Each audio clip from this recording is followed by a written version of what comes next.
Hello, my friend. Today I will tell you another long-forgotten legend. Close your eyes and let the magic transport you to Middle-earth. Our journey begins.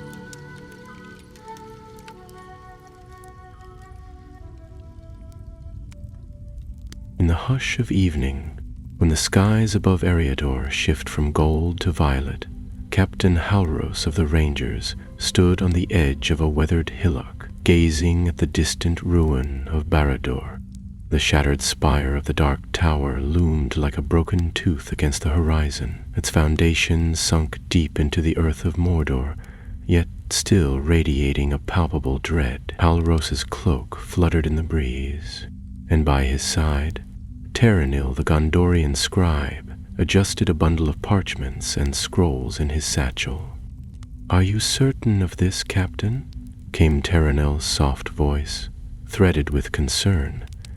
"King Elisar believes—" "Yes," Halros said, studying the surveyor's notes in silence before slipping them into his pack. "If Sauron crafted any surviving records or devices, they must be found. We cannot allow remnants of his power to linger." Taranil nodded, though unease darkened his gaze. He remembered the years of terror under Sauron's shadow, the marches of orcs, the black wings circling over Pelennor, the anguished cries of those enslaved. He had become a scribe to commit that horror to parchment and to ensure it could never rise again.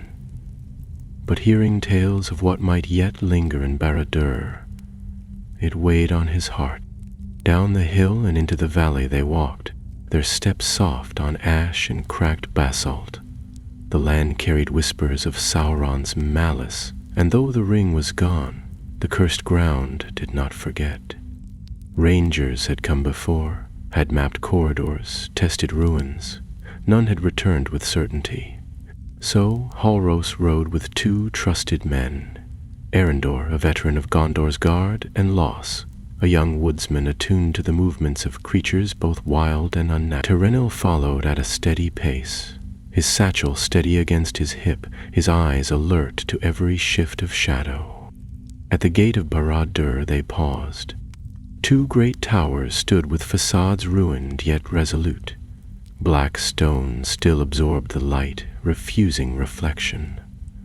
Once vast iron doors yawned open, their hinges cold and silent. Arendor laid a hand on the hilt of his sword. Los knelt, his ear pressed to the ground. "Still," he said. "Too still." Taranil swallowed. It was not peace, but absence, an omen of what may yet lie in wait. Halros produced a lantern and lit it, a weak illumination in the abyss. One by one they stepped inside. The air was stale, heavy with dust and must. Deep echoes followed them, as if the tower itself exhaled with each footfall. The walls were scarred by heat and steel, streaked with veins of soot. Broken statues of ancient kings lay embedded in rubble. Yet here and there, Taranil noticed, the carvings had been deliberately smashed, ornaments of beauty deliberately defaced. "Come," Halros said. The map led us to the chamber below. They descended a spiral staircase, the walls narrowing, the stones slick with condensation. A sense of constriction and suffocation grew. Barad constricted the spirit. Arendor's torch cast long claws of shadow. Taranil's breath caught. At last they reached a wide hall. Its pillars soared high, ornate with tangled runes of the dark speech. Some had been shattered by the violence of war. Others remained intact, still glowing faintly with a sickly crimson. It made Taranil tremble. Those were not mere decorations, but spells of binding, of enchantment, of dread. Halros motioned to the floor where a hatch lay concealed beneath rubble. Carefully the rangers cleared stones away. Arendor used his sword's pommel to pry it loose. With a final groan, the hatch slid aside, revealing a narrow stair that disappeared downward. A stale, stale breath emerged from below, carrying secrets no breeze had touched. They exchanged glances. Halros stepped forward, lantern held high. "We go now," he whispered. "The king entrusted us. Whatever lies beneath, we will contain it." Terranil swallowed again, bent his knees and followed. Each stair brought more weight upon his chest. It was not merely the rock overhead, but a nameless dread. In the gloom, shapes took form. Shards of metal, broken wires, crushed books. Artifacts, half mashed, half preserved. Sauron's implements of dominion and fear. Then Halros halted, and his lantern revealed a chamber vast and low like the belly of some great beast. In its center stood an iron chest, blackened and etched with runes that seemed older than Sauron, ancient in their cruelty. Los and Erendor stood back as Terranil approached, his scribe's devotion battling terror in his gut. He reached out, but before his fingers brushed the lid, a stifled rumble came from the far corner. A shifting in the darkness. Shapes emerged. Statues of foes, maybe once guard figures, their forms broken, reassembled, animated. They stepped forward, not alive, but darkly alive, empty eyes burning with the will of the fortress. Erendor drew sword with a shout. Los readied his blade. Halros raised his horn. The conflict erupted, shattered stone crashing, metal screeching as blade met defunct armor. Terranil bolted upright, slamming the chest closed with trembling hands. A great clang echoed and the shifting statues froze, then collapsed under their own weight. Lachrymose dust filled the air. After long seconds, silence. Broken pillars, moonlight streaking through cracks overhead. The chest lay closed. In its shadow, dread waited. Halros lowered his horn. "We are not alone," he said, voice firm. "This chest, it calls to something." Terranil steadied his breath. "Then we must know what it holds." He swallowed the words and felt the pact settle among them. They would open it, learn its secret, and either doom or salvation would be in their hands. Far above them, Barad watched, and something deep within the fortress stirred. The chamber fell still again, but the air remained tight with menace, as though the very stones resented the light. Dust drifted in sluggish coils, catching the glow of Halros's lantern as it swung gently in his grip. The four men stood in a loose circle around the iron chest, each watching the others, as if fearing that one might act without warning. The heat of the brief fight still clung to their skin, though their foes had crumbled into nothing more than rust and shards.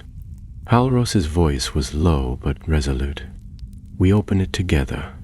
If the Dark Lord left anything of power behind, it must be destroyed, or sent to Minas Tirith under God."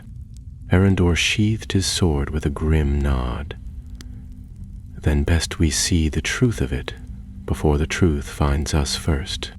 Terranil stepped forward, hands trembling, yet he mastered himself. As a boy in Minas Tirith, he had studied the lore of the shadow under candlelight, copying faded scrolls penned during the siege. But never had he thought he would lay hands upon such an object, wrought in the very forge of Sauron's dominion. The chest was not locked, yet the lid did not yield easily. Its hinges had stiffened with age and soot. With Halros's help, Terranil pulled, and the iron groaned. The lid rose with a sigh like a dying breath, and inside, nestled among decayed velvet, was a black sphere, perfectly smooth, no larger than a melon, yet swallowing the light of the lantern as though it drank it. "A Palantir?" Terenil whispered, awe and dread threading his voice. Los narrowed his eyes. "But the seeing stones are known. The Ithel stone was lost in Minas Morgul, and this place—" He frowned. "I've never heard of one kept here." Alaris's brow furrowed. "Nor have I." Terenil crouched closer. "It's not the same. Look at the etching around the base." He pointed to the faint sigils graven into the cradle where the sphere rested. They writhed in a twisted form of elvish, warped by another hand, one steeped in darkness. This was made after the manner of the Palantiri, but not by the elves. Perhaps Sauron sought to mimic their power. Los looked uneasy. He would not have done so without reason. Could it see into the west, or something else? "Perhaps it does not see," Terenil said, "but stores, remembers." Halro straightened, drawing his cloak tighter. "We'll not test it here. Wrap it, carefully. We take it with us to the upper hall. There we can prepare a secure case and send it with the next dispatch to Ithilien." Terenil hesitated, then nodded. He reached into his satchel and withdrew a thick cloth of elven weave, a gift from a scholar of Rivendell for his service during the siege. As he wrapped the sphere, he felt a pulse of cold against his fingertips, not temperature, but a whisper of thought, as though something ancient stirred within. He clenched his jaw and bound it tight. They ascended once more, and though the way was the same, it felt changed. The shadows clung closer, the silence deeper. Once Arendor thought he heard a breath behind them, but when he turned, nothing stirred. The fortress seemed to sense what they carried and watched them with unblinking hate. By the time they reached the upper hall, the lantern's oil had thinned, and they dared not linger longer. They set camp in a side chamber where the ceiling had cracked open to the stars. There they unrolled their gear, posted watches, and dared a small fire with wood brought from outside. Terenil sat apart, scribbling notes by firelight, casting frequent glances toward the wrapped sphere which lay beside Halris's pack. "I dreamed of this place," Lo said suddenly, from his place on watch. "Not long before the summons, I saw a gate, sealed in chains of flame, and heard voices crying from within. I thought it a fever dream from bad meat." Halros looked up. "Dreams are not always lies. Many were touched by the shadow, in ways we don't yet understand." Terenil glanced toward the sphere. "If it remembers? What if it still connects to something? What if it calls?" They all fell silent. Hours passed, and sleep came fitfully, burdened with strange dreams. Halros dreamed of a great forge beneath the earth, where unseen hands beat chains from the screams of men. Los heard whispers in his ear, urging him to return the sphere, to bury it, to guard it from light. And Terenil dreamed of a voice, clear and deep, calling his name in the black speech, though he did not understand it. When morning came, gray and harsh, Terenil woke to find the sphere unwrapped and cradled in his lap. He screamed and threw it from him, and it rolled harmlessly across the floor. Halros and the others sprang to their feet, blades drawn. The fire had died, and the sphere's surface was dark as ever, yet warm now and pulsing faintly. "I don't remember," Terenil said, voice cracking. "I woke, and it was there." Halros knelt beside him. "It must not touch any of us again. Arendor, make a crate from our gear. Wrap it in canvas, bind it with steel." As Erendor complied, Los stood at the doorway, staring into the dark. "Something's coming," he said softly. "I hear breathing again." From the depths of the tower, footsteps echoed. Slow, measured, many-legged. Barad was waking. The footsteps were faint at first, so soft they might have been mistaken for echoes of the men's own movements. But Los, still as stone at the doorway, lifted a hand in warning, and all fell silent. Even the wind, which had until now moaned faintly through the broken tower, had stopped. There was no sound now but the slow, deliberate scrape of something against the stone below. Then came a click, as if clawed feet touched the ground in rhythmic intervals, drawing nearer. Erendor tightened his grip on his sword, though he said nothing. His eyes scanned the corridor beyond the chamber, where shadows twisted and pooled unnaturally. Halros moved to the chest and checked the bindings once more, drawing the canvas tight around the strange sphere.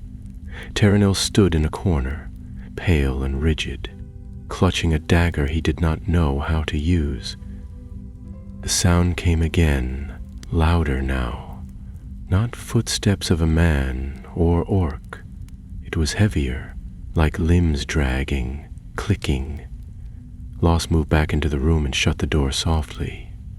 "Something walks these halls that should not," he said. "Its gait is too steady, too clever." "It knows we are here," Halros said grimly. "But not what we carry, yet." Erendor motioned toward the far wall, where the stones had cracked enough to offer a narrow passage into what had once been a war room. "There's another way out," he murmured. "We'll have to go now, while it's still searching." Terenil followed without a word, still shaken. He had never seen true battle, not the sort rangers spoke of in campfire stories. He had believed that the worst was over, that evil had fallen with the Dark Lord, but Barad had not forgotten its master. It stirred with memory and bitterness, and now something had awakened in its depths. The passage was narrow and sloped upward in a crooked path. At one point they were forced to crawl, scraping knees and shoulders on stone blackened by old fires.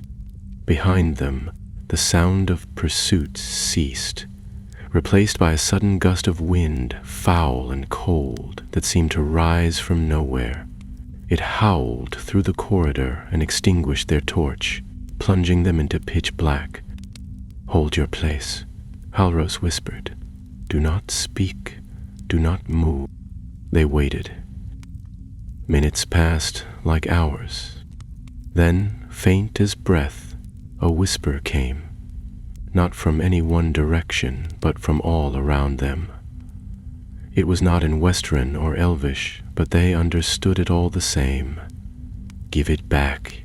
You have taken what was not yours." Terenil pressed his hands over his ears, his dagger forgotten. The voice was not sound, but thought forced into their minds, and it carried with it fear, sorrow, and something colder still. "Promise."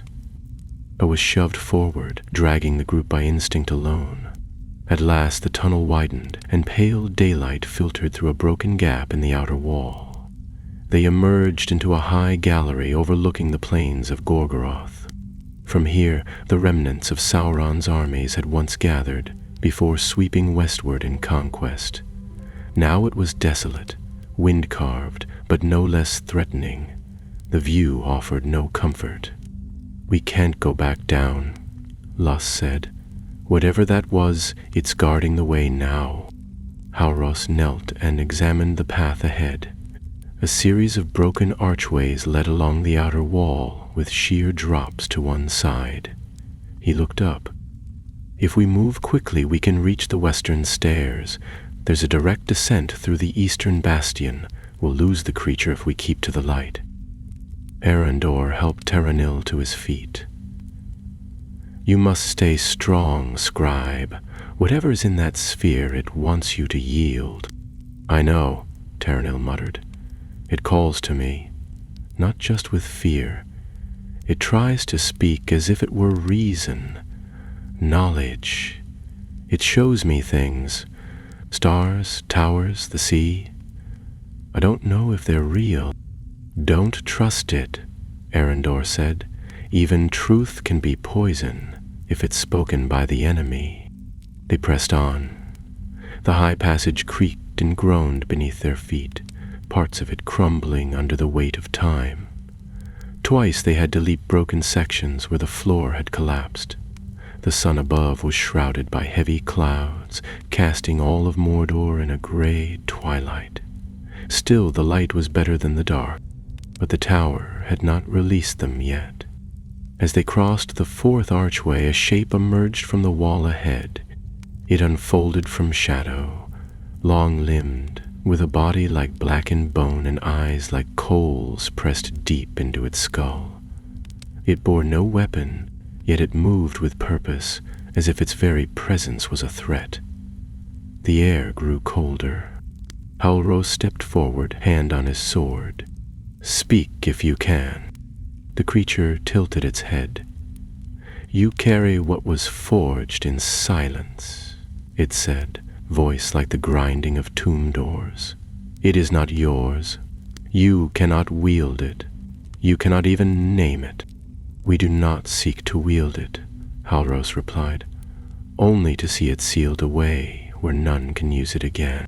"It cannot be sealed," the thing whispered. "It remembers too much. It is memory."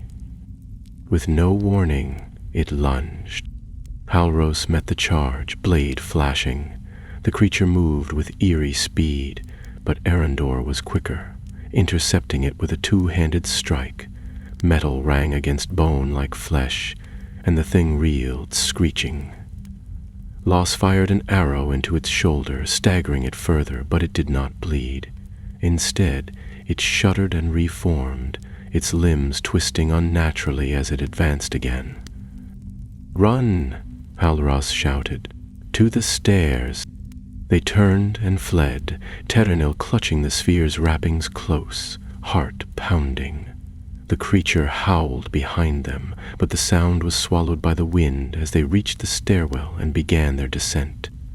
Halros was last to enter, slamming a rusted gate behind him. The creature clawed at the bars, but did not pass through. As they descended into the lower levels, hearts still racing, Terenil dared to glance back.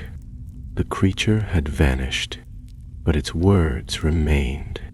"It is not yours." The stairs wound downward in a wide spiral, cut into the black stone with a precision that had not dulled despite the tower's ruin. Cold seeped from the walls, and the deeper they went, the more the stale air seemed to press inward, clinging to their skin and settling in their lungs. Halros led, one hand tight on the hilt of his sword, the other holding the flickering lantern that cast long, twitching shadows across the walls. Behind him came Los and Arendor, their eyes ever shifting, while Terenil clutched the sphere close to his chest, his knuckles white beneath the wrappings. They had descended 4 levels before Halros finally called a halt. A ruined guardroom opened beside the stairwell, its iron door long since rusted away. Its ceiling had partially collapsed, but a sliver of light crept in through the cracks. The place smelled of old smoke and rot, but the walls held. More importantly, it offered a single point of entry, easy to defend. "This will do," Halros said, lowering the lantern to the ground. "We need rest and answers." Terenil nodded, but it was a distracted motion. He had said nothing since they'd escaped the archway, his face pale and drawn. The sphere pulsed faintly in his arms, though the others had not noticed. It was not light or heat, but a sensation, a gentle thrum that only he could feel, like a heartbeat out of rhythm with his own. He sat slowly, setting the wrapped object before him on the cold floor. "What is it really?" Los asked. His voice hushed, as though fearing the stone might overhear. You said it wasn't a palantir, but it shows things, speaks in dreams. What else could it be? Tyrrell shook his head, eyes fixed on the cloth. It's older or different. A mirror of thought, maybe. But it doesn't just show, it chooses, it calls. Arendor crouched beside him. Can you resist it? I don't know, Tyrrell admitted. But I know we can't destroy it, not here, not without knowing what it holds. Halros rubbed his chin thoughtfully. If Sauron crafted this thing, or twisted it from some older relic, then it may be tied to his power? A vessel, perhaps. We know he poured part of himself into the ring. Could he have scattered others? Loss looked alarmed. You mean like another Horcrux? Tyrrell frowned. Another what? Halros raised an eyebrow. He means a shard of soul. Yes, perhaps, though not in the same manner. Sauron was no wizard of parlor tricks. He worked in dread, in domination. If this sphere holds even a whisper of him, we must treat it as peril incarnate. Silence fell again, broken only by the low whistle of wind through the cracks. Then, cautiously, Halros unwrapped the object once more. The black surface gleamed in the lantern light, smooth and seamless. For a long moment, it did nothing. Then Tyrrell leaned forward, and the surface rippled. It was like oil disturbed by a drop of water. Images surged through it, too fast to grasp at first, but slowly they resolved. A fortress on a hill, its towers rimmed with flame, a great eye, lidless and burning, 9 dark figures kneeling in a ring, a forge where shadowed hands worked in silence, crafting not weapons, but vessels. Some were orbs, some other thing. Tyrrell's breath caught. There were more. Halros leaned closer. More of these? He nodded. I saw others, not just stones. Books, blades, helms, and not all were destroyed. Arendor's voice dropped. Then this may be only the beginning. But even as he spoke, the image shifted again.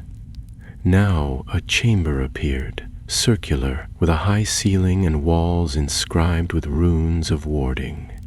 In the center sat a stone dais, and upon it a chest.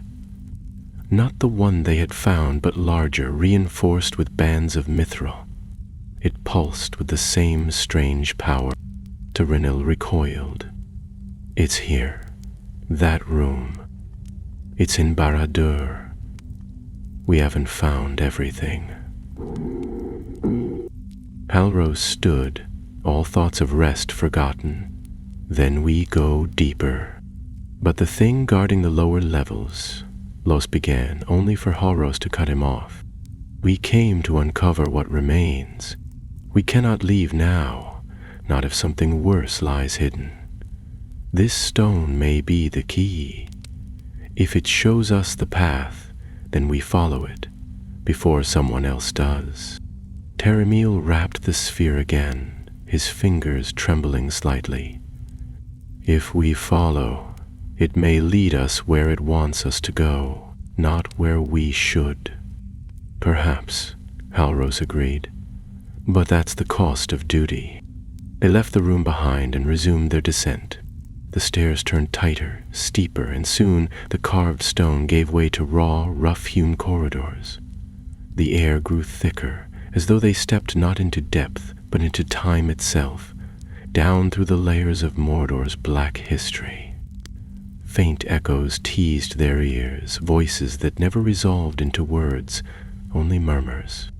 The path narrowed into a tunnel lined with iron plates, ancient and rusted, held in place with rivets long corroded.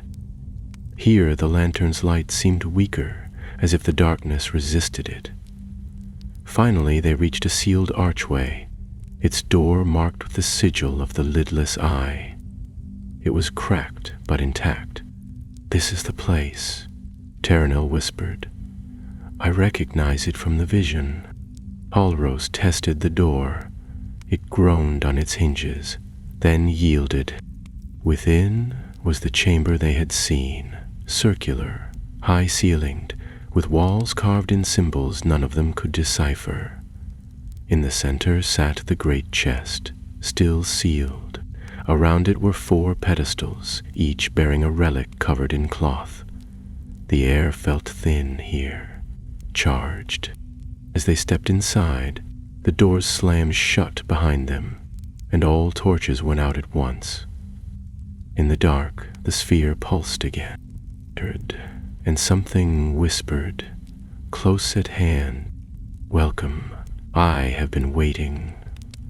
For a heartbeat, all was darkness, thick and complete, like the world itself had been smothered beneath a great black veil. Terranil felt it first, not with his skin, but in the hollows of his bones. A presence, silent, ancient, and hungry, loomed in that chamber, watching them from just beyond the reach of comprehension. The others felt it too. No one spoke. No one moved. Each man stood rooted to the spot, their breathing shallow, ears straining to catch the faintest rustle in the pitch around them. Then, slowly, Halros's lantern flared back to life. The light was dimmer than before, guttering as though battling an unseen wind, but it revealed enough. The chamber remained just as they had seen it, the great chest upon the dais, the 4 veiled relics surrounding it like silent sentinels.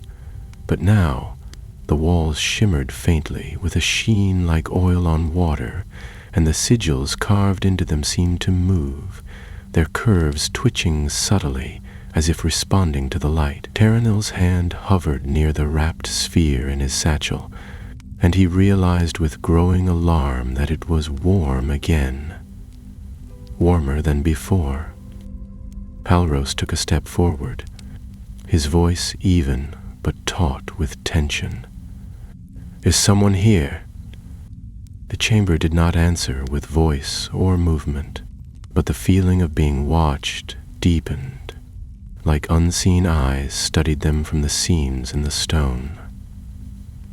Laos glanced over his shoulder, his bow half raised, though there was no target. Arendor moved to the nearest pedestal and slowly pulled back the cloth that covered it. Beneath lay a small object, an amulet forged in black steel, its face bearing a symbol none of them recognized.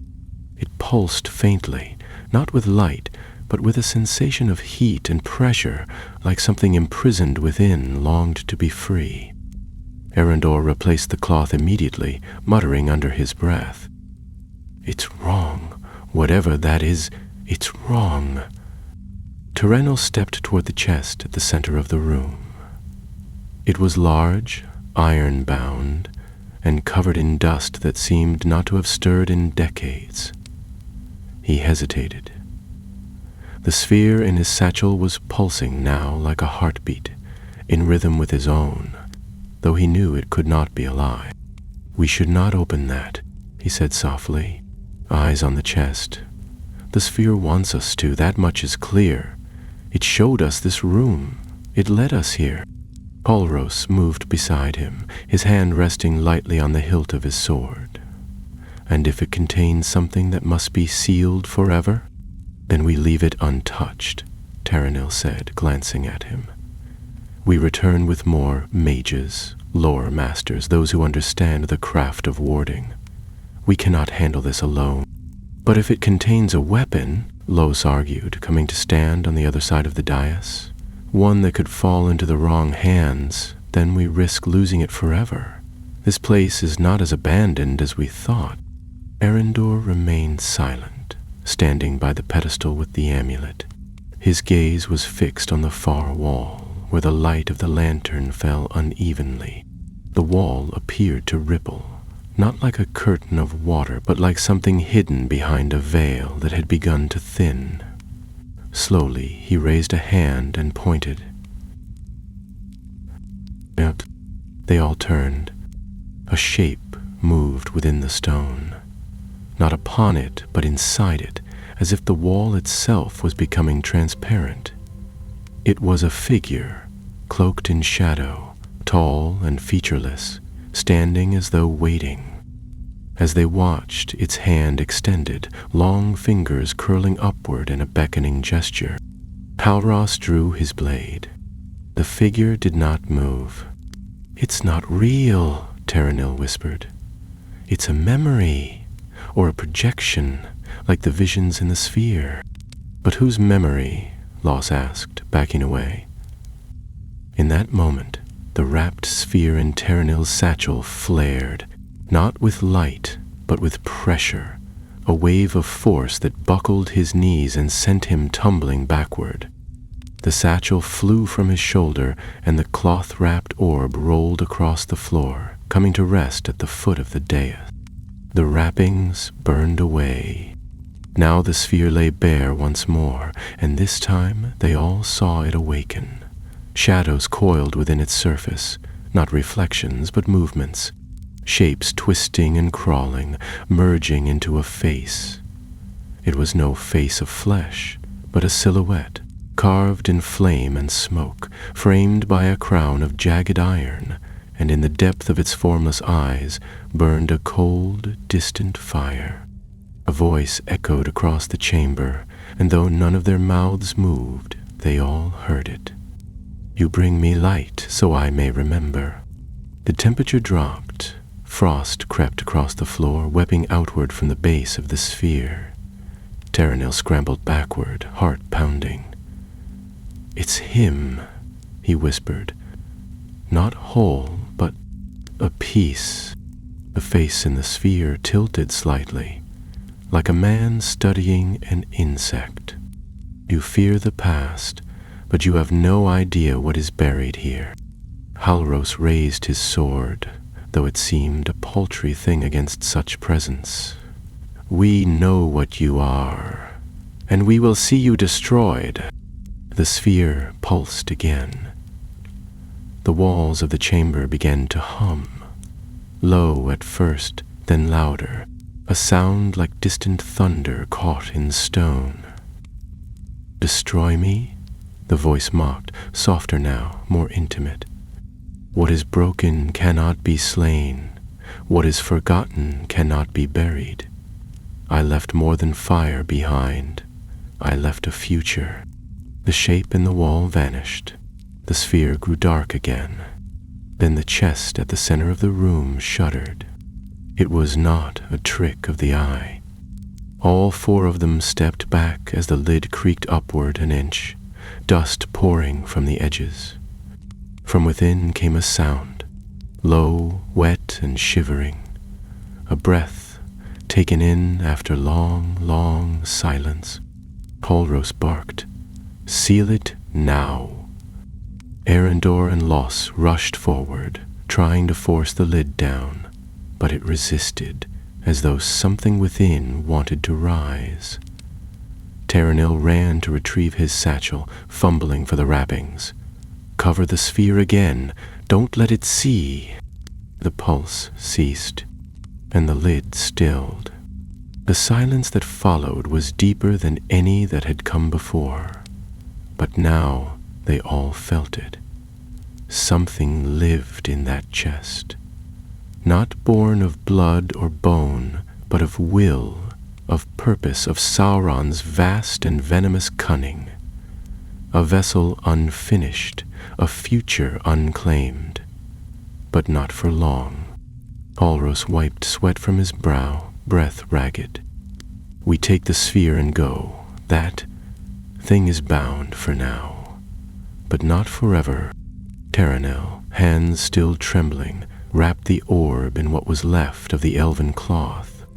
He felt its protest, like a snake coiling in fury. But it did not resist. Not yet.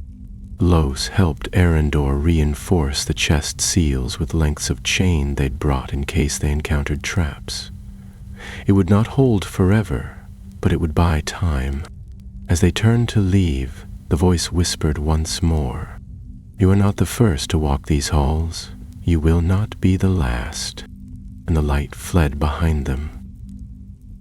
They left the chamber as quickly as they could manage, feet ringing on the cold stone, the air behind them thick with the weight of unfinished evil. Halros did not speak, but his face was pale, his jaw tight with purpose. He led the way through the winding corridors with swift certainty. Though none of them had passed this way before, it was as though the fortress itself had bent around them, allowing one narrow path back toward the upper levels, so long as they carried what it desired. Taranil clutched the sphere tightly to his chest, now double-wrapped in fresh linen torn from the lining of his pack. It no longer pulsed, no longer glowed, but he could feel the wrongness of it even through layers of cloth and leather. It was no longer just a relic. It was a prison, a message, a promise.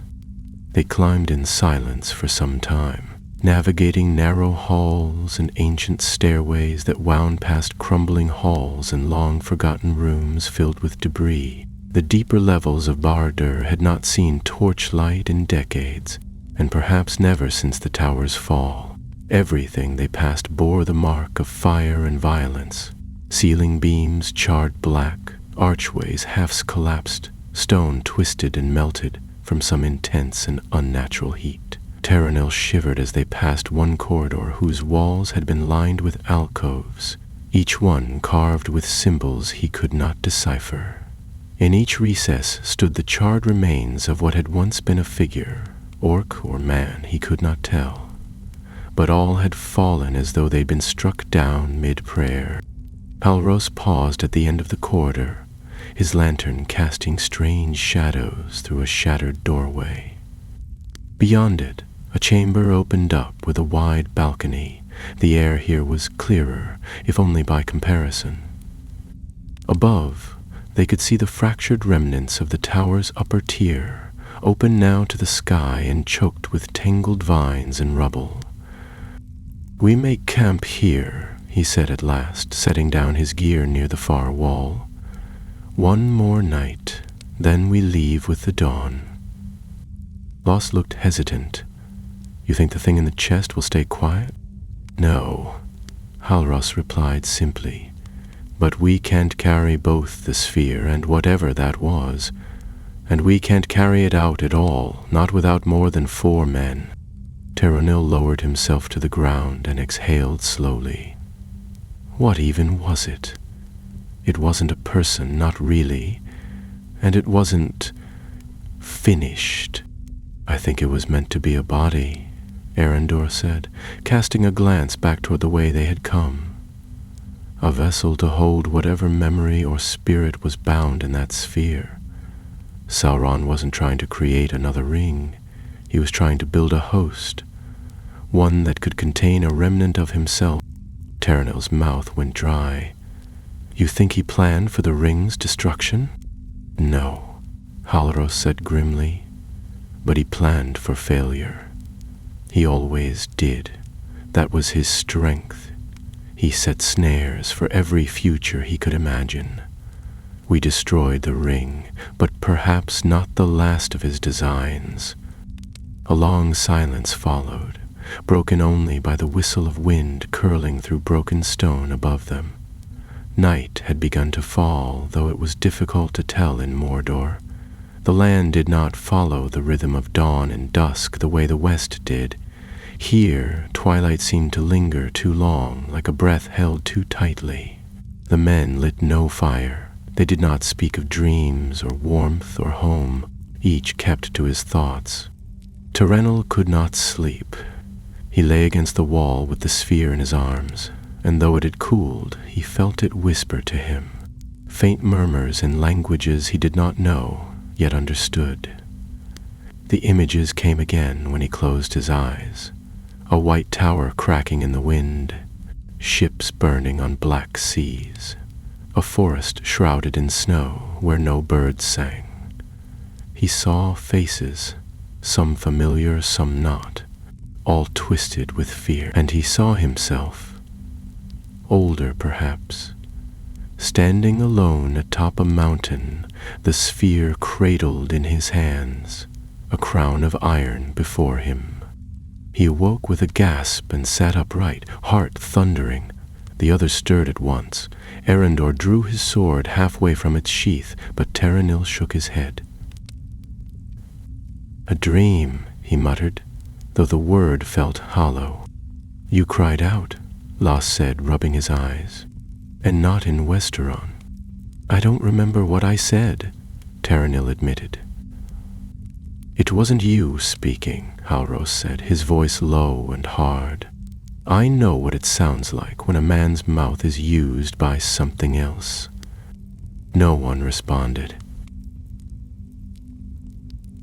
It was sown, shifting. Perhaps, somewhere in the distance, deeper within the fortress, something moved. A door, long shut, creaked open. Or perhaps it was stone shifting. Perhaps. They prepared at once. There was no point in waiting for dawn. Packs were repacked, weapons readied. Terenil fastened the satchel tightly across his back and wrapped the cloth several times around the sphere, praying it would not pulse again. Halros took the lead once more, guiding them through the upper tiers of the tower, where time and war had torn wide gaps in the floors and ceilings. Their goal was the eastern battlement, where a flight of exterior stairs, exposed to the wind, descended sharply down the slope of the mountain. From there, they would reach the ash plains and the path back toward Ithilien, where a hidden outpost awaited 3 days' travel east. But even with the tower crumbling around them, Barad did not let them go quietly. As I crossed one of the final corridors, a sound rose from behind. Low at first, then rising. A rattling, grinding moan, like bones rolling over stone. Erendor turned, his eyes wide. "It's open, the chest." Alros cursed. "Move!" They ran. The corridor behind them trembled. The sound grew louder, more than footsteps, more than pursuit. It was the groan of the fortress itself, responding to the will of something that should not have risen. At last they reached the outer stair. The air struck them like a blow. Cold, bitter, unrelenting. The winds screamed along the high battlement walls, tearing at their cloaks. Below lay the narrow path down the mountainside, broken and slick with black ash. And far behind, in the tower's depths, something stepped into the world once more. It had no name yet, but it remembered names, and it remembered them. The eastern stair twisted down the mountain like a black ribbon, narrow and treacherous, with sheer drops to one side and jagged stones to the other. The wind, cold and bitter, tore at their cloaks and hissed through the cracks in the mountain's face, howling like some long-buried spirit disturbed in its sleep. Halros led the way, one hand on the stone wall beside him and the other steady on the hilt of his sword. Behind him came Terenil, hunched against the gusts, the wrapped sphere bound tightly across his back. Los and Erendor followed, each glancing behind them more than ahead, as if expecting the stair itself to betray them. They had descended barely 50 paces when the tower behind them groaned again, deep and resonant, like the bones of the earth shifting. The sky above, still cloaked in roiling gray, seemed to shudder. Loose stones clattered down the cliffside, bouncing into the void below. No beast's roar followed, no wail or scream, but the air grew heavier, charged with the same presence they had felt in the chamber of the chest. Something had awakened. It was not running, not chasing. It watched. Taranel stumbled but caught himself against the wall. His heart was pounding so hard he could hear it in his ears, louder even than the wind. The sphere on his back was cold now, colder than ice, and it tugged against the wrappings faintly, not in motion, but in intent. It wanted something. He didn't know what, only that it hadn't yet given up. Every time he blinked, he saw flickers at the edge of his vision, shapes in shadow, pale lights floating just beyond reach, and always, always, that faceless crown of iron. "Keep moving," Halros said, his voice tight. "This stair runs 3 furlongs before it levels out. We make for the southern cliff path." Los gave a sharp nod, his eyes narrowed against the wind. "Something is behind us. I don't know what, but it's close." Arandor turned his head briefly and froze. "No, not close." His voice dropped. "It's above." They all followed his gaze. Far above, framed in the tallest remnants of Barad's jagged spire, a figure stood still as death. It was too distant to see clearly, but it was tall, taller than any man, and wrapped in tattered black. No eyes shone, no weapon gleamed, but the wind moved differently around it, like the air dared not touch it. It didn't move. It didn't need to. Its presence reached them all the same. Taranel's stomach turned. "It's not finished, and yet it moves." Halros looked back once, then forward again. "Then we must go faster." They pressed onward, boots slipping on the ash-slick stone, each step a gamble between balance and a fatal fall. The stair curved tightly in some places, nearly folding back upon itself, and once they had to cross a broken span where the path had sheared away entirely, using a makeshift bridge of stone and plank left behind by some earlier expedition. The wind shrieked there, and the drop below was dizzying. Taranel crossed last, teeth clenched, his eyes fixed on Halros's outstretched hand at the far end. Just as his foot touched solid stone again, a sound rose behind them. A single toll, like a bell, struck deep within the tower. The figure was gone. They did not stop to wonder where. At last, they reached the lower path, a ledge that curved along the mountainside leading to the southern slope, where a path wound toward the plains. The air here was warmer, though not kind. It carried the scent of scorched stone and old smoke, the smell of Mordor itself. The tower loomed behind them now, still visible but diminished. Its broken crown pierced the sky like a jagged blade, and though no light came from it, they could feel its attention still. They made their way along the path with cautious speed, halting only when the terrain forced it. As the sun, veiled though it was, dipped westward, they reached a ridge overlooking the ruined fields of Gorgoroth. Below them stretched the desolation, black plains split with canyons and pits, steaming fissures that still coughed ash and smoke even so long after the fall of Sauron. But far off, toward the east, a flicker of green could just be seen. Ithilien, the borderlands, the living world. Halros drew a deep breath and turned to the others. "From here, we head southeast until we find the stone trail. There's an outpost hidden in the hills. Rangers watch. If we make good time, we'll reach it before the 3rd night." Arandor nodded, his eyes still on the mountain. "We'll need to watch the skies. That thing. I don't think it was made to walk." Los adjusted his pack and checked his quiver. "Let it fly, then. I've arrows enough to greet it." Halros allowed himself a grim smile. "Let's not hope it comes to that."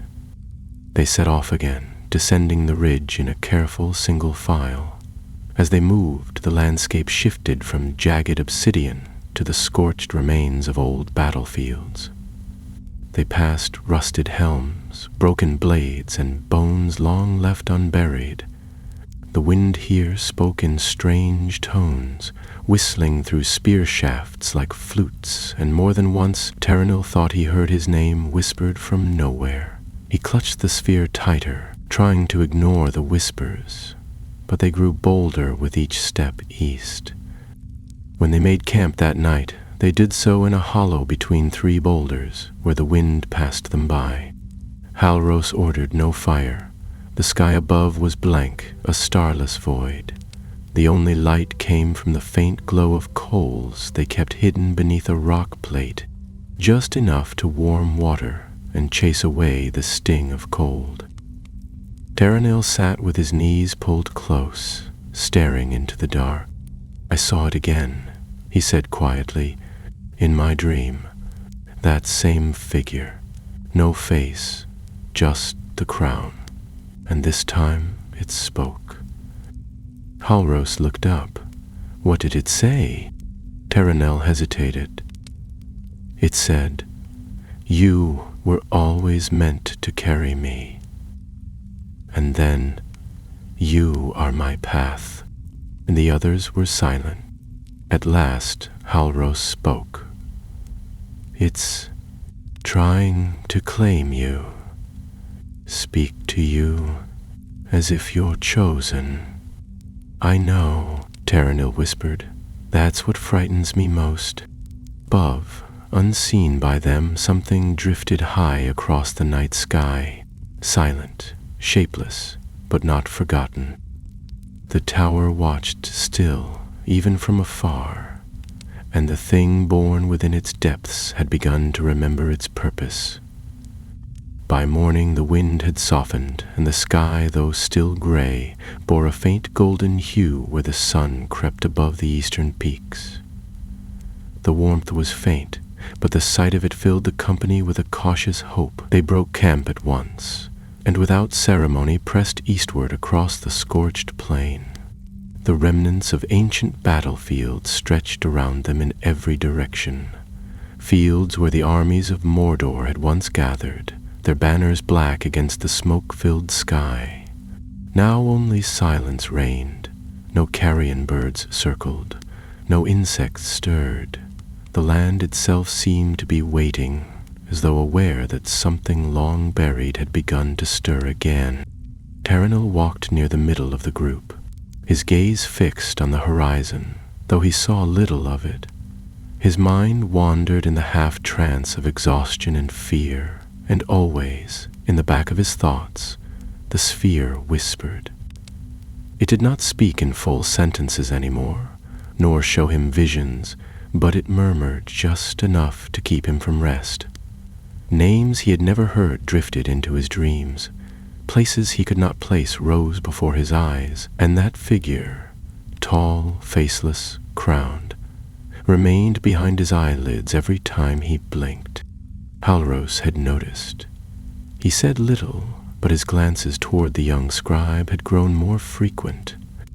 At midday, when they paused to drink from a small stream that had clawed its way through the ash, Halros knelt beside him. "You're fading," he said plainly. Terranil wiped sweat from his brow and tried to smile, though it came out weak. "I'm still walking." Halros didn't return the smile. "It's in your head. The sphere, I can see it. If it's trying to bend you, you must tell us. I'll not have you fall while we still carry that thing." "I haven't fallen," Terranil whispered. "Not yet. But it speaks to you." Halros was silent for a long moment. Then he nodded once and stood. "If it speaks again, you tell me. Don't wait. No matter what it says." They continued east until the sun dipped again behind the veil of smoke and stone, and the light faded into that long, dusty twilight that never truly left Mordor. The path had grown more broken here, winding through jagged rocks and old craters that had long cooled from whatever sorceries had once scorched them. At one point, Los paused and raised a hand. He crouched near a patch of blackened grass, brushing it gently aside. "Tracks," he muttered. "Not orc, not beast. Two-legged, barefoot." Halros came to crouch beside him, examining the faint prints in the dirt. They were human in shape, but the stride was long, too long, and the toes were wrong, too sharp, too narrow, as though the foot had been made in mockery of a man. "Each followed us," Arendor said quietly. Halros stood and drew his sword. "It knows the land better than we do. Keep weapons ready." They moved on, but slower now and with more caution. Shadows clung to the stones. Strange flickers of movement appeared at the edge of their vision. At one point, Arendor swore he saw something crouched atop a ridge watching them, but when he blinked, it was gone. The air itself grew heavier, and though the sphere remained quiet, the land around them seemed to have taken up its voice. By nightfall, they reached the edge of the high pass that would lead them down into the valley beyond. There, hidden within the crags, lay Ranger's Watch, a stronghold set into the rock, warded by stonework and silence, known only to those who had served under the white tree. They did not light a fire that night. They ate in silence beneath a low overhang where the wind could not reach them. The stars above were faint, dimmed by the ash in the air, but still visible. Terenil sat alone, his back against the rock, the sphere resting on the ground beside him, still wrapped. The others pretended not to watch him, but he felt their glances, even in the dark. When sleep came, it came suddenly and without peace. In his dream, he stood in a great hall. The walls were black and tall, and the floor was covered in shallow water that reflected no light. At the far end stood the figure, crowned, faceless, vast. It raised no hand, made no motion, but the weight of its gaze was crushing. "You carry my future," it said, and this time its voice was not in his mind, but in the air, deep and cold and endless. Terenil tried to speak, but his mouth would not move. "You fear what you do not understand. You were born to remember. That is your gift. That is your curse." The figure stepped forward. The water beneath its feet boiled. "You are not the first, you will not be the last." Terenil gasped and sat upright, drenched in sweat, heart thundering. Halros was already at his side, sword drawn. "What did it say?" he asked sharply. Terenil wiped his face with trembling hands. "It knows me. It said I carry its future." Los and Arendor had risen, weapons ready. Halros knelt closer. "Does it want you to bring it somewhere?" Terenil hesitated. "It didn't say. Only that I remember, that I was chosen to remember." Arendor stepped back, his eyes narrowing. "Chosen by what? By him? Or what's left of him?" They all turned then toward the sphere, still wrapped in cloth beside Terenil's pack. It had not moved. It had not glowed, but they could all feel it now, awake even in silence. Halros stood. "We leave before dawn. We don't stop again until we reach the watch." None protested, but none slept, and above, somewhere in the mountains, a shape passed across the stars, blotting them out for just a moment. It remembered. The sun had not yet risen when they broke camp and began the final descent into the valley. The high path wound like a serpent through the jagged rocks, narrow and steep, with sheer cliffs on either side. No bird cried above them, no wind stirred, and even the dust beneath their boots seemed reluctant to rise. Mordor was holding its breath, and they felt it in their bones. The sphere, wrapped tightly beneath Terenil's cloak, had not stirred since the night before, but its silence was no longer a comfort. It was waiting. Palros led them with swift, sure steps, pausing only when the path narrowed too sharply or the stones crumbled beneath their feet. He had been to Ranger's Watch twice before, years ago, but even in daylight the way was treacherous. The path had been carved long ago by men who wished never to be followed. Their design had succeeded. There was no mark upon the rocks, no clear road, and if you missed a turn, you might find yourself wandering into the labyrinthine heart of the mountain, where old things slept in the cold and the dark. They spoke little as they walked. Los kept to the rear, arrow nocked and ready, though there was no sign of pursuit. Arendor walked beside Terenil, his hand never far from the hilt of his sword, but his eyes were wary, not hostile. He was watching for signs of change, not in the landscape, but in Terenil himself. The young scribe did not protest. He felt it too. Each step was harder than the last, not from fatigue, but from something deeper. He felt as though he walked in two worlds, one with the others through ash and stone, and one beneath it, in dreams and memory. He saw flashes again, unbidden, towers of white and black, men in golden helms raising swords against a tide of shadow, gates breaking, stars falling. He had seen them before, long ago in half-read scrolls and whispered tales, but now they came not as stories but as sights, as if he had lived them. At midday they came to the high ridge that overlooked the valley. Before them lay a narrow trail descending into a bowl of rock, almost hidden from sight. A ring of crumbling cliffs circled the place, and beyond, the edge of Mordor gave way to the green-brown wilderness of Ithilien. The watch was not visible from above, but they knew where it lay, half buried in the rock, its entrance sealed by stone and warded by enchantments older than the war. "We're close," Halros said, his voice hushed.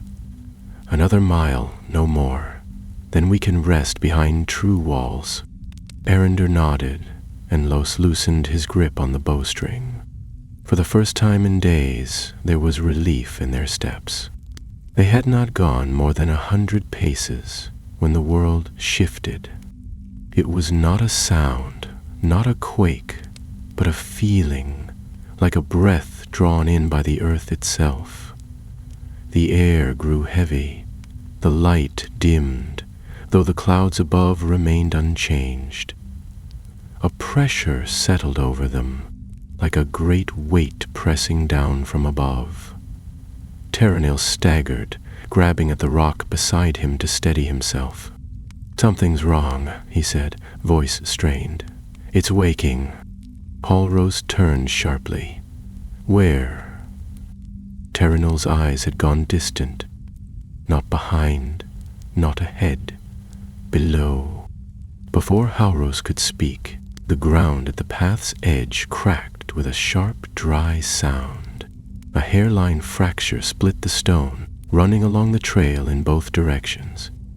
Then, without warning, a burst of force exploded upward, throwing Arendor and Los backward and knocking Halros to one knee.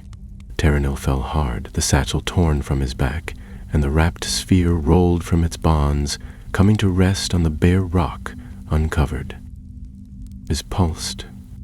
Once, the light was faint but wrong, green and silver at once, flickering like a dying star. The sound that followed was not a voice, but a memory of one.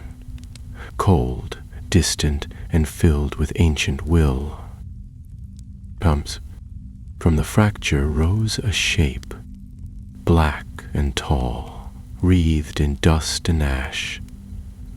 It had no face, no true form, but its presence was undeniable. The crown of jagged iron hovered above a shadow where a head should have been, and its limbs trailed away into smoke. Yet its eyes, if they could be called eyes, burned with hunger and knowledge and purpose. Halros sprang forward, blade in hand. "Get back! To the ridge!" The others moved at once, but Terenil could not. The figure had fixed its gaze on him alone, and he was frozen, not by fear, but by recognition. He had seen this thing in every dream, in every vision the sphere had shown him. It had no name, but he knew what it was. A remnant, a memory, a will that refused to die. The wraith-like form drifted closer. Its voice echoed in his mind, as soft as silk and as sharp as steel. "You are the key. You opened the gate. Come to me, and I will show you what was forgotten." "No," Terenil whispered, shaking his head. "I won't. You already have." The creature raised one shadowed hand. From it burst a wave of cold, rushing toward him like a storm. Halros leapt between them, sword blazing with elven runes. The blade met the shadow with a flash of white light, and the creature recoiled with a hiss. Erendor was there a moment later, dragging Terenil backward, while Los fired a black-fletched arrow that vanished into the thing's form without sound. "Go!" Halros shouted, striking again. "Take him and run!" Terenil stumbled after Erendor, his legs slow to obey. Behind them the creature surged forward, not walking but flowing over the rock like smoke poured from a broken furnace. Halros struck again and again, each blow forcing it back, but never far. The sphere still pulsed, but Terenil dared not touch it.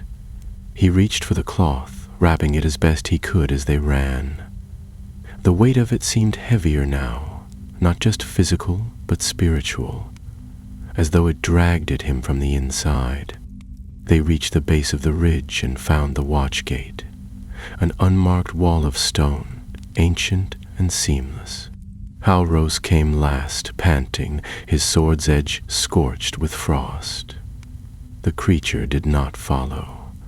It had stopped at the edge of the valley, its form flickering in and out like a failing flame. Halros placed his hand against the stone and spoke the words given only to captains of the Rangers.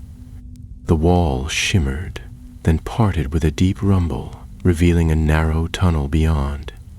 They entered, and the stone closed behind them. Only when the door was sealed did they begin to breathe again. Inside, the watch was silent. The air smelled of old stone and oil, but it was safe. Lit by hidden lamps and warmed by deep-hewn braziers, it had stood for 100 years without being breached. Halros turned to Terenil. "You said it wants you to remember. Then start telling us everything you know." Terenil stared at the satchel in his hands. The sphere was quiet again, but he knew that meant little. "I think I was never supposed to carry it," he said softly. "I think I was supposed to be it." And far above, on the cliffs beyond the watch, the shadows stood still, watching, waiting. The watch had been built for secrecy, not comfort. Narrow halls ran through the mountain like veins, lined with rough-hewn stone and iron sconces that held flickering oil lamps.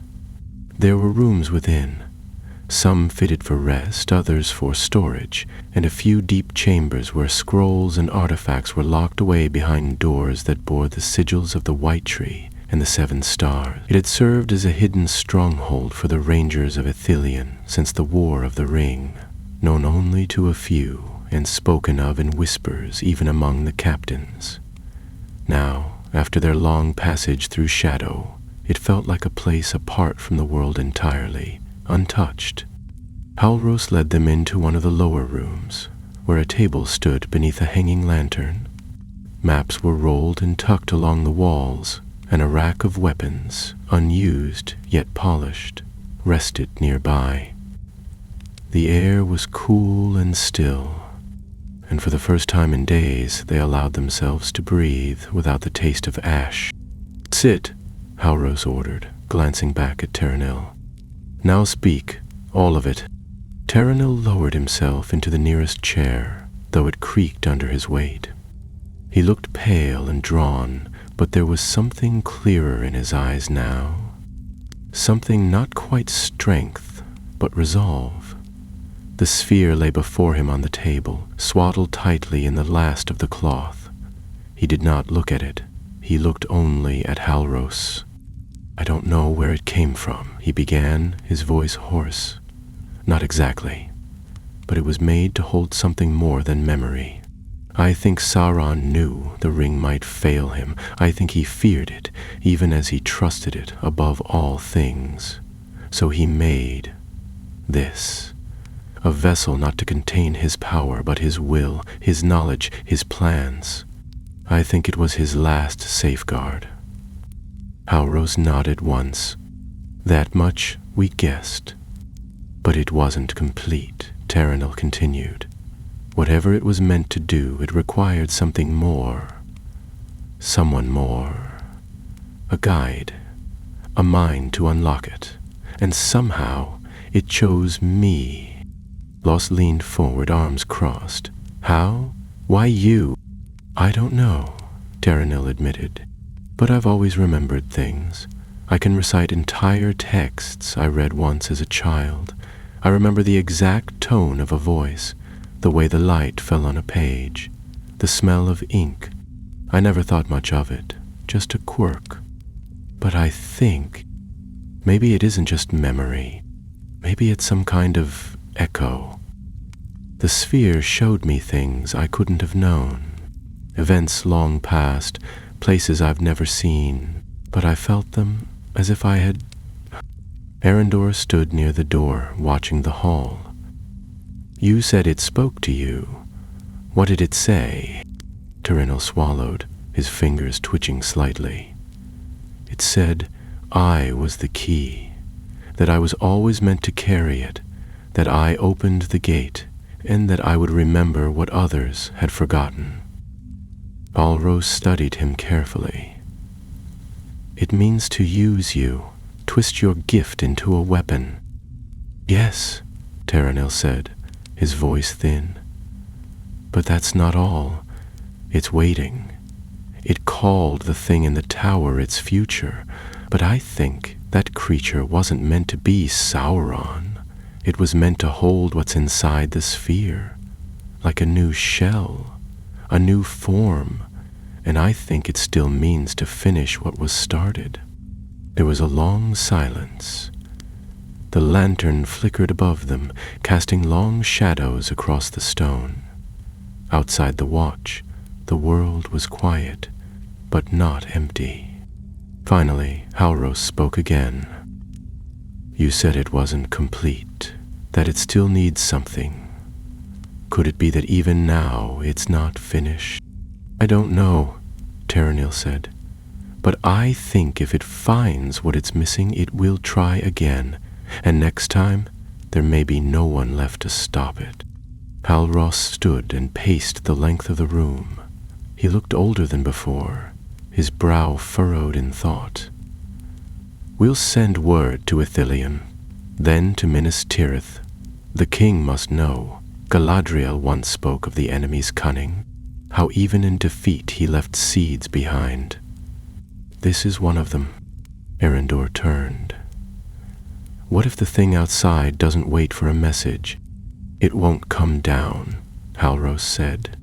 The watch is protected. It fears the light. It can feel the wards laid here. That's why it stopped at the ridge. But it will wait, because time is on its side. Los tapped the table lightly. We can't destroy the sphere? Terenil shook his head. We tried, remember? When I dropped it in the hall, it didn't crack. It laughed. Or something did. I don't think it can be destroyed by force. Then how? Arendor asked, frustration in his voice. Terenil met his gaze. With knowledge.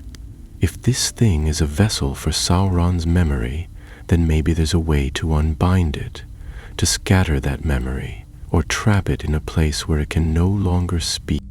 Halros turned to him. You mean someone would have to take it, bear it? Terenil nodded slowly. Yes, but not like the ring. This isn't corruption through desire. It's possession through thought. If someone can contain it, resist it, it might be kept from finding the rest of itself. Halros didn't answer at once. Then, quietly, he said, And who would you trust with such a burden? I'm already carrying it, Terenil said, and it hasn't broken me. Not yet. Arendor slammed a hand on the wall. That's not an answer. That's a wager. You don't know how long it will let you stay yourself. You could wake tomorrow and be speaking in the black speech. Terenil didn't flinch. Then bind me, watch me. But if we leave it here, or try to pass it on to someone unready, we may lose our only chance. Silence fell again, heavier than before. Halros looked from face to face, then to the sphere, still wrapped in its linen shroud. Finally, he drew a long breath and nodded. Very well. We'll remain here until word reaches Minas Tirith. If they send a lore master or one of the wise, we'll hand it over. Until then, it stays in your care, but under guard. You don't eat or sleep alone, and if it starts to speak through you, if you begin to forget who you are, we end it. Agreed. Terenil bowed his head. Agreed. Loss looked at the sphere uneasily. And what of the thing outside? Halros's expression was grim. It won't wait forever. If it believes its path is threatened, it may act. Arendor drew his sword and laid it on the table. Then let it come. And outside, in the growing dusk, wind stirred across the stones of Mordor once more. The mountain watched, the tower whispered, and in the dark beyond sight, something without a name stretched out its will, seeking, remembering, waiting. The message was sent before sunrise. A swift hawk from the northern rookery was loosed into the pale sky, bearing a sealed letter marked with Halros's personal sigil and the rune of the watch. If the bird flew true, it would reach Ithilien in 2 days. From there, the news would be carried to Minas Tirith with all the urgency the matter deserved. But Halros knew well how slowly the wheels of response turned, even under the rule of King Elisar. And so, while they waited, they watched. The watch remained sealed. No one left and no one entered. The outer gates were reinforced with layers of steel and warding glyphs activated by words taught to the rangers by elven lore masters long ago. Still, the men took no comfort. They could all feel it, that lingering presence just beyond the stones. It had not attacked, nor made a sound, yet it remained there, a weight in the air, a thought they could not shake. Whenever they looked toward the hidden entrance or stood near the northern windows, they felt it pressing back against them. It did not storm the gates because it didn't need to. It had already marked them, and it was willing to wait. Halros maintained the watches personally. He paced the halls day and night, ensuring none grew careless, none lost themselves to fear. Yet his thoughts always returned to Terenil, who spent most of his time in the western chamber, far from the doors, surrounded by warded stone and thick tomes drawn from the watch's collection.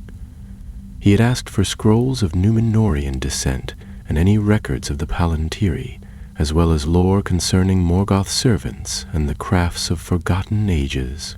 He scarcely ate. Sleep came only in brief, broken intervals. But when he spoke, his voice remained his own. Arendor did not trust it. "He's changing," the older ranger muttered one evening, after Terenil had retired behind the curtain that served as his chamber door. "He speaks calmly enough, But his eyes, there's something in them, a distance, like he's listening to another voice before he answers ours. Halros leaned on the table, his fingers tracing a rough map of Mordor's eastern range. If he is, he hides it well, but I see it too. We should move it, Arendor said. The sphere. Lock it in one of the vaults. Keep it away from him. And if that's what it wants? Los asked from the far wall. He'd been watching the door, bow across his lap. If he is the reason it hasn't burst its shell, maybe breaking the link finishes what it started. Halros rubbed the bridge of his nose. Too many guesses. Not enough truth, Antaranil said from the corridor. They turned as one. He stood there in the shadows, pale and drawn but upright, holding a rolled parchment in one hand and a bound ledger in the other. He looked tired, older even, but calm. His gaze met Halros's steadily. I'm not possessed, I'm not broken, but you're right to be wary. He crossed the room and unrolled the parchment on the table. The others gathered round, seeing a faded diagram of something that resembled a palantir, though larger. Drawn in strange ink, its annotations half burned and barely legible. This is from a fragment of records recovered from Minas Ithil after its fall. The sphere we carry matches a lost object recorded during the construction of the Dark Tower, one referred to in the Black Tongue as Gur Narach, the memory flesh. It was not made to see or communicate. It was made to hold. Not a person, not a soul. A will. He pointed to the margins. Sauron did not create this himself. The writings suggest he found the knowledge in the ruins of Angband, Morgoth's old fortress. It's ancient. Older than the Palantiri, perhaps even older than Numenor. Los frowned. You're saying this thing was always meant to hold him? Not just him, Taranil said. Anyone like him. Anyone who believed their purpose so vital, so central to the world, that they would not let death unmake them. It's a vessel for tyranny itself. Arendor crossed his arms.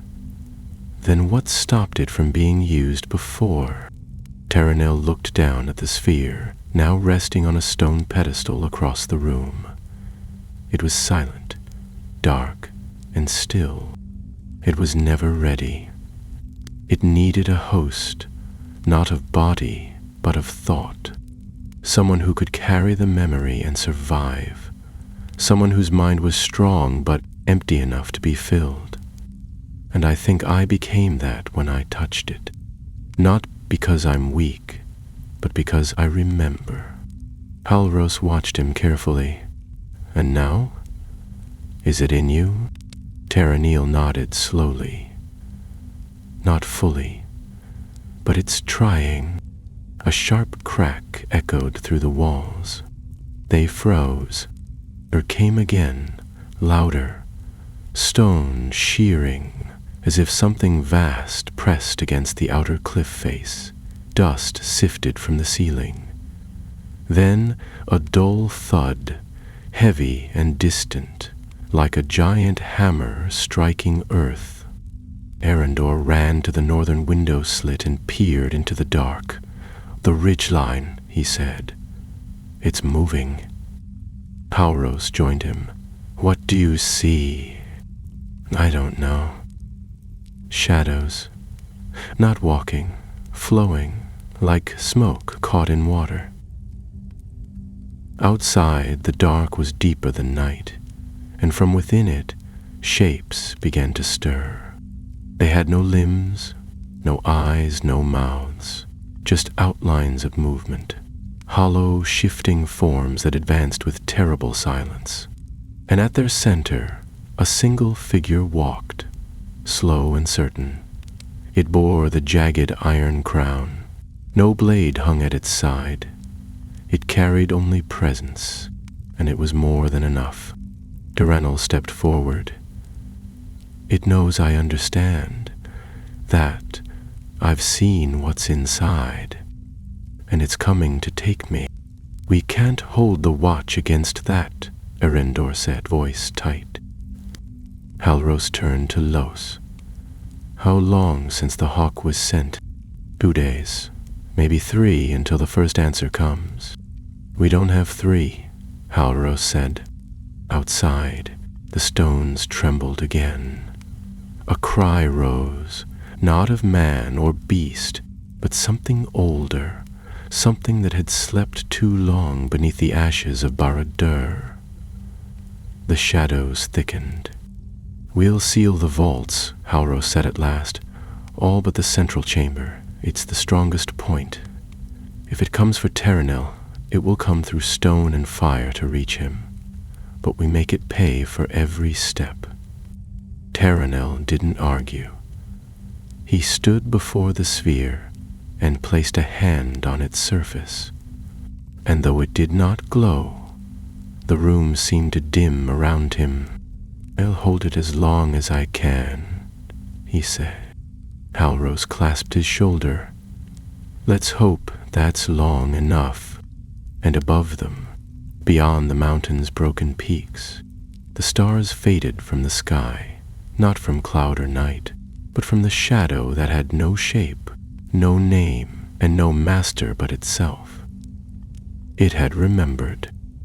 Now it came to claim. The walls of Ranger's Watch trembled as the darkness pressed closer. Outside the narrow windows, the shadow moved like a living tide, cold and relentless. Halros stood at the gate, sword drawn and eyes sharp, though he knew steel alone would not keep what approached at bay. Behind him, Los readied his bow, fingers tightening on the fletched arrows. Erendor stood by the eastern wall, shield raised, breathing slow and even. Terenil sat near the sphere's pedestal, hands trembling but steady, fingers brushing the smooth, dark surface as if drawing strength from it. The air within the watch was thick with ancient warding magic, spells older than any of them could fully understand, yet even these might not hold against the will that had stirred beneath Barad. The stone hummed faintly, a chorus of whispered resistance, but the silence beyond the walls was growing louder, filled with a presence that could not be named. Terenil's voice broke the quiet. I can feel it, even here. It seeks to speak, to cross the threshold. Halros turned. Then speak it back. Hold to your mind. Remember who you are. The sphere pulsed, faintly at first, then stronger, like the slow beat of a great heart awakening from slumber. The shadows in the corners flickered as if alive. Terenil closed his eyes and breathed deep, calling on every fragment of will he possessed.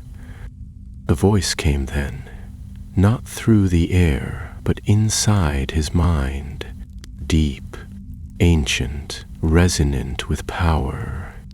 You carry my essence. You are the memory and the future. We are bound as light and shadow, as fate and will. Terenil's knees shook, but he held firm. I am not yours. I am myself, and I will not be broken. You cannot escape what you are. The chamber's stones trembled with the force of the words. Halros gripped his sword tighter, feeling the heat radiate through the metal. Los knocked an arrow, but no target presented itself. Only the shifting darkness that gathered at the edges of the room. Suddenly, the door slammed open, and a cold wind swept through the watch, extinguishing all but one lamp. The shadows poured in like water, thickening until the very air seemed blackened.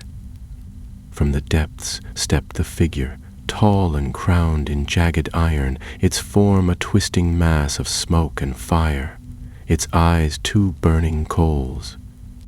Palros lunged forward, blade flashing with the light of elven craft, but the creature did not flinch.